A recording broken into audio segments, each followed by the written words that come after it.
The next few weeks, we will be diving into anger and how it impacts and affects us as survivors. So in today's video, it's all about anger management. I will explain anger, share practical suggestions for what you can do and where you can go for support.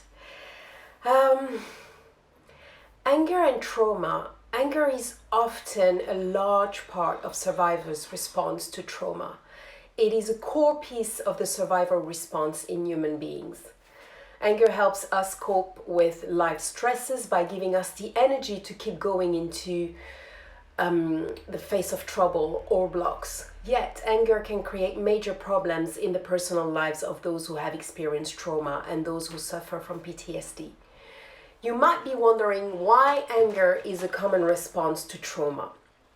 One way of thinking is that high levels of anger are related to a natural survival instinct. When faced with an extreme threat, people often respond with anger. Anger can help a person survive by shifting her or his focus. The person focuses all on her or his attention, thought, and action toward survival. Anger is also a common response to events that seem unfair, in which you have been made a victim. Anger can be especially common if you have been betrayed by others. This may be often seen in cases of trauma that involve exploitation or violence. The trauma and shock of early childhood abuse often affect how well you learn to control your emotions. Problems in this area lead to frequent outbursts and extreme emotions, including anger and rage. So how can anger after trauma become a problem? Well, in survivors, their response to extreme threat can become stuck. This may lead to responding to all stress in survival mode. If you have PTSD, you may be more likely to react to any stress with full activation. You may react as if your life or self were threatened. This automatic response is irritability, and anger can create serious problems in the workplace and in family life. It can also affect your feelings about yourself and your role in society. Post-traumatic anger can be broken down into three key aspects, and I will discuss them now. These three factors can lead to react with anger even in situations that do not involve extreme threat. Number one is arousal. Anger is marked by certain reactions in the body. The system most closely linked to emotion and survival, heart, circulation, glands, brain, are called into action. Anger is also marked by the muscle becoming tense. And if you have PTSD, the higher level of tension and arousal can become your normal state. That means the emotional and physical feelings of anger are more intense. You may often feel on edge, keyed up, or irritable.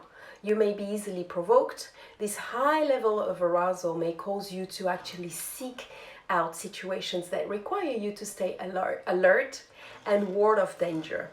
On the other hand, you may also be tempted to use alcohol, drugs to reduce the level of tension you're feeling. Often, the best response to extreme threat is to act aggressively to protect yourself. Many trauma survivors, especially those who went through trauma at a young age, never learn any other way of handling threat. They tend to become stuck in their ways of reacting when they feel threatened. They may be impulsive, acting before they think. Aggressive behavior also include complaining, backstabbing, being late, or doing a poor job on purpose, self-blame, or even self-injury. Many people only use aggressive response to threat. They are not able to use other responses that could be more positive. Behavior, thoughts and beliefs. Everyone has thoughts and beliefs that help them understand and make sense of their surrounding after trauma.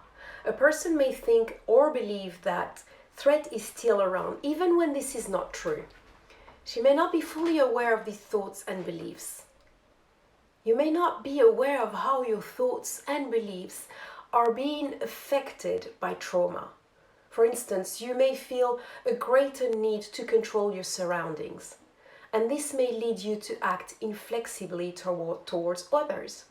Your actions then provoke others into becoming hostile towards you.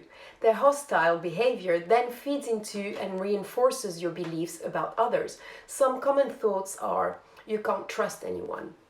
If I go out of control, it would be horrible, life-threatening, or could not be tolerated. Or, after all, I've been through, I deserve to be treated better than this. Or, others are out to get me, and they won't protect me. For increased arousal, the goal of treatment is to help the person learn skills that will reduce overall arousal. She may learn how to relax, use self-hypnosis, and use physical exercise to release tension. For behavior, the goal is first to look at how you usually behave when you feel threat or stress. And the next goal is to expand the range of possible responses, more adaptive responses, which include maybe taking time out, writing thoughts, talking to someone, or trying to change patterns, act first and think later, to think first and act later. For thoughts and beliefs, it's important to become aware of your thoughts leading up to becoming angry and to come up with more positive thoughts to replace your negative, angry thoughts. For example, you may say to yourself, even if I don't have control here, I won't be threatened in this situation. Another example would be, others do not have to be perfect for me to survive or be comfortable. There are many ways to help survivors deal with the high level of anger they may feel. Many people have all three of the anger problem areas I just mentioned. One important goal is to improve your sense of flexibility and control. In this way, you do not have to feel as if you're going through the trauma again each time you react to a trigger with explosive or excessive anger. So let's look into how to cope with anger and some practical suggestions.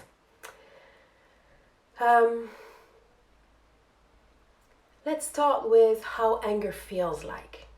Okay? Anger can feel different for everyone. You might experience some things that I'm about to share, but you might also have complete different experiences or difficulties. The effect on your body can be the following: a churning feeling in your stomach, tightness in your chest, an increased and rapid heartbeat, legs go weak, tense muscles, you feel hot, you have an urge to go to the toilet, you're sweating, especially your palms, you have a pounding heart, you're shaking or trembling, you feel dizzy, you have a searing redness on your face, or you're gritting your teeth. Effect on the mind can be feeling tense, nervous, unable to relax, feeling guilty, resentful towards people or situations. You can be easily irritated, or you feel humiliated. You also have other symptoms like being snappy and defensive or critical of people. Recognizing these signs gives you the chance to think about how you want to react to a situation before doing anything. This can be difficult in the heat, I know. But the earlier you notice how you're feeling, the easier it can be to choose how you express and manage your anger. Now, the best advice I was given was to stop briefly once I'm angry, to ask myself what painful emotion I am feeling in the situation where I became angry. A bit of compassion for my own pain often stops me from taking that pain out on others. So here is a tip. Number one, buy yourself time to think. Sometimes when we're feeling angry, we just need to walk away from the situation for a while. This can give you time to work out on what you're thinking about the situation, decide how you want to react to it, and feel more in control. Some ways you can buy yourself time to think are: count to 10 before you respond. Taking yourself out of the situation by going for a short walk, even if it's just around the block or in your area. Talk to a trusted person who's not connected to the situation, such as a friend, a family member, a counselor, a peer support group. Expressing your thoughts out loud can help you understand why you're angry and help you calm down. If you don't feel comfortable talking to someone you know, you can confidentially call the Samaritans. They're open 24 hours a day to talk, and you can talk about anything that's upsetting you. Techniques to manage your feelings. Well, you have many ways to calm down and let go of angry feelings, depending on what suits you and what's convenient at the time you're angry. If you're at work, you can't do anything. But here are some options. Breathe slowly. Try to breathe out for longer than you breathe in, and focus on each breath as you take it. Relax your body. If you can feel your body getting tense, try focusing on each part of your body in turn to tense and then relax your muscles. Try mindfulness techniques. Mindfulness can help you to be aware when you're getting angry and can help calm your body and mind down. Exercise is a great one. Try to work off your anger through exercise. Sports like running or boxing can be beneficial for releasing pent-up energy. Use up your energy safely in other ways. This can help relieve some of your angry feelings in a way that doesn't hurt yourself or others. For example, you can try by tearing up a newspaper or any paper, hitting a pillow, or smashing ice cubes in a sink. Do something to distract yourself mentally and physically. Anything that completely changes the situation, thoughts or patterns can help stop your anger escalating. For example, you could try, and this one is my favorite, putting on upbeat music and dancing. Or doing something with your hands, like fixing something or making something. Doing something creative like coloring or drawing, writing a journal, taking a cold shower. Remember, learning new techniques to help manage your feelings can take time and practice, so please try and be patient and gentle with yourself as you learn these new skills, okay? Tip number 2, monitor your anger and identify the trigger.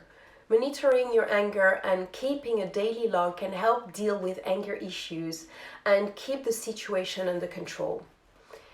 Keep a log of every episode of the anger that you face in your daily life.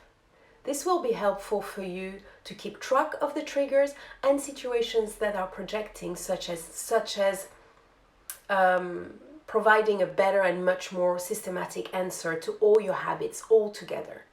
It helps in training your mind as well to know the negatives and recognizing them, which aids in keeping you away from the same as well. Tip 3, don't bottle up. When you continuously have feelings and pent-up frustrations bottled up within you, it starts building up within you. When you reach your limits, the chances are that you will end up bursting out unnecessarily. To be able to handle your anger constructively, I'll get there. It is crucial you first calm down your anger. It is essential to express and channel your frustrations when you're finally thinking clear and know what you are speaking.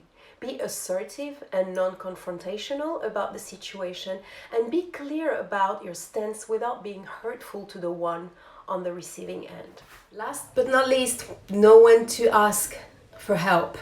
Learning to control anger is a challenge for everyone at times. Seek help for anger issues if your anger seems out of control and causes you to do things you regret or hurt those around you.